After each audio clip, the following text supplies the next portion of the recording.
Question de Sarah. Génial, super idée. Ma question concerne le maudit placo.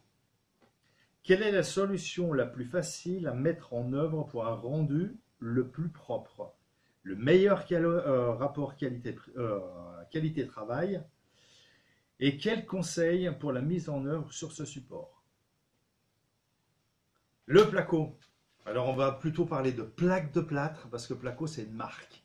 Donc la plaque de plâtre. Travail sur plaque de plâtre, c'est le support qu'on va trouver un peu partout. Quand on va parler de rapport qualité-travail, c'est vachement ambigu parce que moi j'aurais tendance à dire la peinture à la caséine, c'est le meilleur rapport qualité-travail. Mais faut-il encore être un peu bricoleur?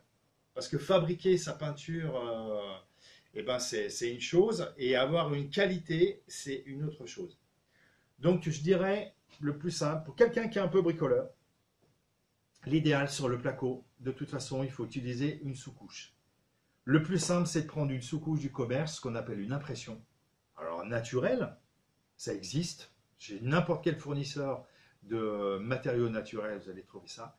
Et puis après, fabriquez votre peinture à la caséine et appliquez la peinture à la caséine. C'est pas cher, c'est économique, mais le rendu, il va peut-être pas forcément être le plus satisfaisant.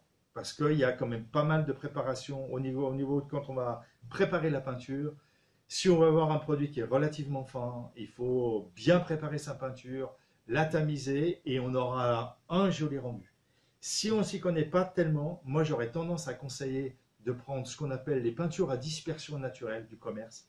C'est un peu plus cher, mais on est sûr d'avoir un rendu. Donc on s'y retrouvera. On va payer un petit peu plus cher, mais on aura le rendu.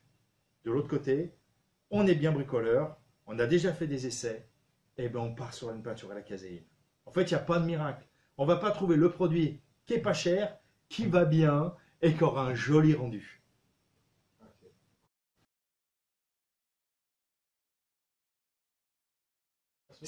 En fait, c'est un terme générique.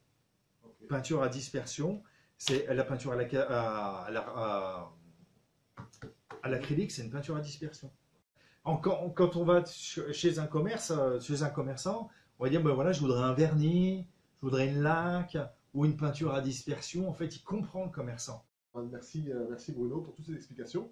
Ben, je vous rappelle, à toi de m'avoir écouté, à vous de m'avoir écouté et d'avoir posé vos questions. Donc je vous rappelle que si vous voulez encore poser des questions, les commentaires sont faits pour ça. On va, selon les retours, on fera un petit peu plus de ce genre de vidéos.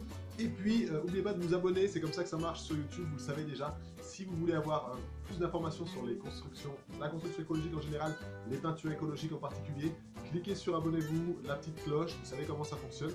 Et puis on se retrouve très bientôt dans la prochaine vidéo. Merci beaucoup. Et voilà.